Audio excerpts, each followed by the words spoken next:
నేను నాకెందుకులే అని నా సినిమాలు నేను చేసుకుంటున్నా. ఎస్, అమరావతి విషయంలో శివాజీ ఎప్పుడైనా మాట్లాడతాడు, ఎప్పుడైనా ఏ పార్టీతో అయినా ఎదురెళ్ళి మాట్లాడతా. అది రైతుల కష్టం.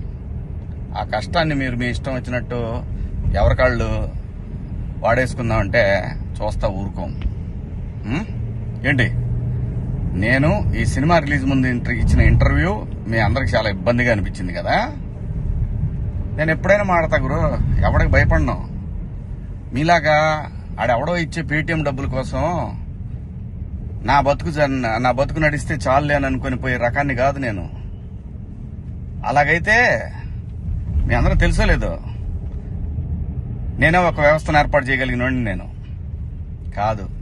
ఈ బతుకిచ్చింది మనకి జనం, అది నాకైనా రాజకీయ నాయకులకైనా. మధ్యలో పేటీఎం గాళ్ళు ఉన్నారు చూసారా మీరు, మీ అందరూ ఈ సినిమాని ఆపగలరేమో, మీరు శివాజీని ఆపలేరుగా. ఏంటి, సినిమాని ఎలా ఆపగలరు మీరు?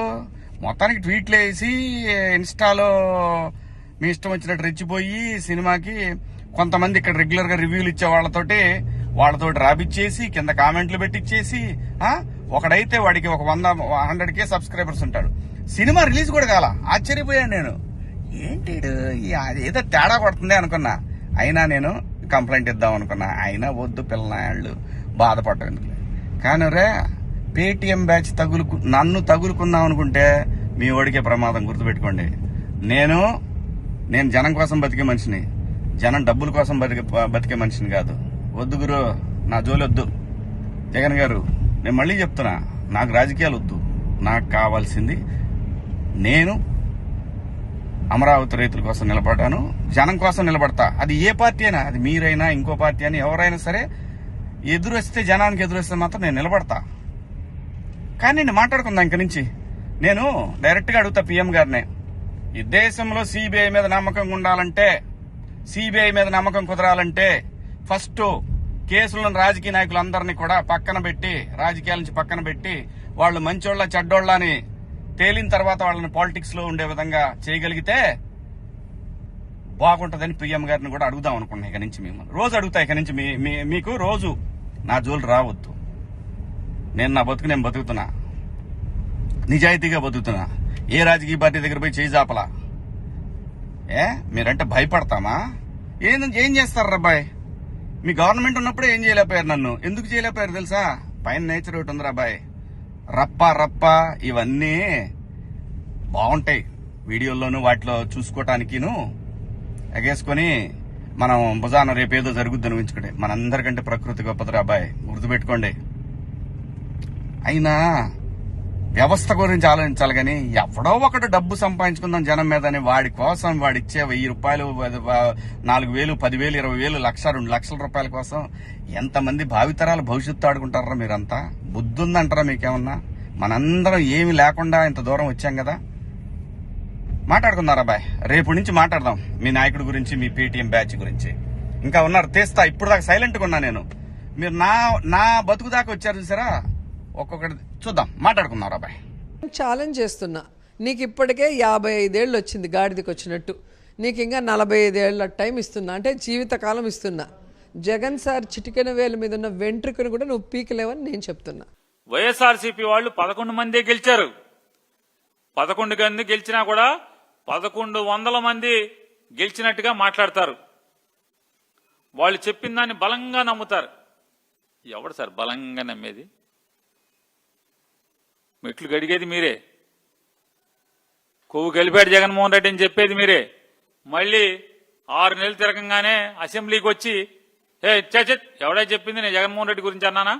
నేను అనలేదు, టీటీడీ బోర్డుది బాధ్యత అన్నాను, నేను జగన్ ఏం అనలేదు అంటారు. ఇలా ఒకటే ఆరా? మీ నోరు తెరిస్తే అన్ని అబద్ధాలే కదా సార్. ఎవరి అబద్ధాలు? ఎస్, మీరన్నది నిజం. మేం 11 మంది మాత్రమే గెలిచినప్పటికి కూడా 1100 కాదు 11,000 మంది మేము గెలిచినంత దమ్ముగానే ఇవాళ రాజకీయం చేస్తున్నాం. మేము మా కార్యకర్తలు రాజకీయం చేస్తున్నారు. మీరు తెలిసి అన్నారో తెలియకన్నారో ఎటకారంగా అన్నారో 1100 కాదు 11,000 మంది మేము గెలిచినామన్న ధైర్యంతోనే ఇవాళ మిమ్మల్ని ఎదుర్కొంటున్నాం. నేను గతంలో చెప్పినా ఇప్పుడు చెప్పినా ఒక కుటుంబ పెద్ద అనేవాడు ఎటుంటాడు అంటే కుటుంబంలో ఏదైనా తప్పు జరిగితే బయటికి చెప్పే విషయం అయితే చెప్తాడు, బయటికి చెప్పలేని విషయం అయితే కడుపులో దాచుకొని ఆ కుటుంబంలో జరిగిన తప్పును సరిదిద్దుతాడు. కానీ ఈ రాష్ట్రానికి ముఖ్యమంత్రి సీట్లో కూర్చున్న చంద్రబాబు నాయుడు గారు తిరుమల తిరుపతి దేవస్థానం అంత పవిత్రమైన చోటులో ఎటువంటి తప్పు జరగకపోయినా, ఎటువంటి పందికొవ్వు లడ్డులో కలవకపోయినా రాజకీయ స్వార్థంతో హిందువులను జగన్మోహన్ రెడ్డి గారికి దూరం చేయాలని ఒక ఉద్దేశంతో ఇటువంటి తప్పుడు ప్రచారానికి శ్రీకారం చుట్టినారు. ఈరోజు రాష్ట్ర వ్యాప్తంగా ఉండే హిందువులు, దేశవ్యాప్తంగా ఉండే హిందువులు, చదువుకునే వాళ్ళందరూ కూడా రాజకీయాల కోసం ఇంత నీచానికి దిగజారాలనా అనే ఒక భావన వచ్చింది. కాబట్టి దీన్ని డైవర్ట్ చేసేదానికి అంబటి రాంబాబు గారు చంద్రబాబు నాయుడిని తిట్టినాడని,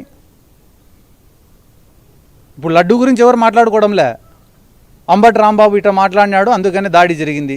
టాపిక్ ఏమైపోయింది, ఇప్పుడు డైవర్ట్ అయిపోయింది. ఆ డైవర్ట్ చేయాలనే ఉద్దేశంతోనే, మెయిన్ సబ్జెక్ట్ డీవియేట్ కావాలనే ఉద్దేశంతోనే ఈ దాడులు తప్పనిచ్చి వేరే ఉద్దేశం ఏం లేదు వాళ్ళకి. ఇప్పుడు ఒకసారి మీరు అందరూ ఆలోచన చేయాలా, నేను ఛాలెంజ్ విసిరాను కానీ ఛాలెంజ్ ఎవరు తీసుకోవాలా? ఎలా ఉంటారంటే, నేను ఛాలెంజ్ విసిరినమాట వాస్తవమే, నేను ఛాలెంజ్ విసిరినప్పుడు అవతల ఛాలెంజ్ తీసుకొని రైట్ మేము కట్టుబడి ఉన్నాం ఈ ఛాలెంజ్కి అని చెప్పునుంటే బాగుండేది. ఎన్నికలు అయిపోయిన తర్వాత అప్పుడు ఛాలెంజ్ చేసేవి కదా అంటే అలా కాదు కదా. నేను ఒక సవాల్ విసిరినప్పుడు ఆ సవాల్ స్వీకరించేవాడు కూడా స్వీకరించుకొని చేస్తుంటే బాగుండేది. రైట్, ఏదో సామెత ఒకటి ఉంది, హనుమాన్ జంక్షన్లో నాకు బాగా నచ్చిన డైలాగు, గెలిచినోడు చెప్తాడు ఓడినోడు వినాలని. ఈరోజు వాళ్ళు చెప్తున్నారు, మేము వింటాం, పర్వాలేదు.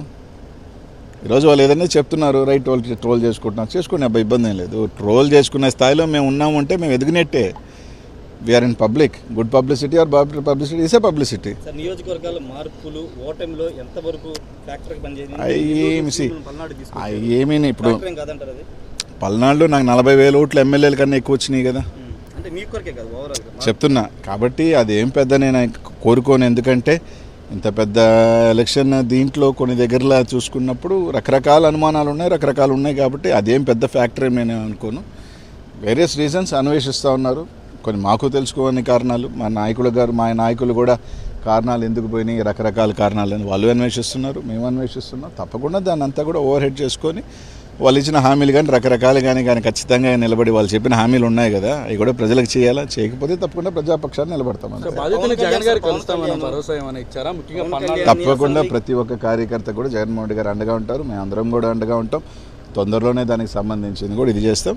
తప్పకుండానే అందరం కూడా ఎప్పుడు కూడా ఏ గవర్నమెంట్కైనా కూడా కొంత టైం అనేది ఇస్తారు, ఎవరైనా కూడా ఒక 6 months 1 year దేనికైనా కూడా స్టార్టింగ్ పీరియడ్ ఉంటుంది, వేచి ఉంటాం. తప్పకుండా వాచ్ చేస్తాం, చూస్తాం, మంచి చేస్తే తప్పకుండా మంచి చేయాలని కోరుకుంటాం. అసెంబ్లీకి గేట్ కూడా తాకనివ్వని నేను అనలేదే, అసెంబ్లీకి పంపించిన అసెంబ్లీకి వెళ్ళడం చెప్పి నేను అనలేదే. జనసేన కార్యకర్తలు పెద్ద ఎత్తున మీ మీద ట్రోల్ చేస్తున్నారు, నేను అనలేదే అన్నమాట. ప్రమాణ స్వీకారం చేసి తప్పకుండా నేను చెప్పేది అంటే పవన్ కళ్యాణ్ గేట్ దాటలేదు. ఫస్ట్ ఆఫ్ ఆల్ నేను అనలేదు, ఫస్ట్ ఆఫ్ ఆల్ అది నేను అనలేదు, పక్కన పెట్టుకోండి. రైట్, ఇదే పవన్ కళ్యాణ్ గారు గతంలో ఓడిపోయారు, ఇప్పుడు గెలిచారు, అంతే. దాంట్లో ఏముంది, రేపు అనేది మళ్ళీ ఉంటుంది కదా రాజకీయాల్లో. It is a cycle. Congress party 10 years ఉంది, 15 years లేదు. చంద్రబాబు నాయుడు గారు కూడా 4 సార్లు ఓడిపోయారు, మళ్ళీ వచ్చారు కదా. అలా అని రేపు రాలేని ఎలా అనుకుంటాం? సరే, ఎవరు అనుకోవటం వాళ్ళ ఉద్దేశంలో మేము రాము అని అనుకుంటున్నారు, మేము ఎలా బౌన్స్ బ్యాక్ అవ్వాలని మేము అనుకుంటున్నాం, అంతే.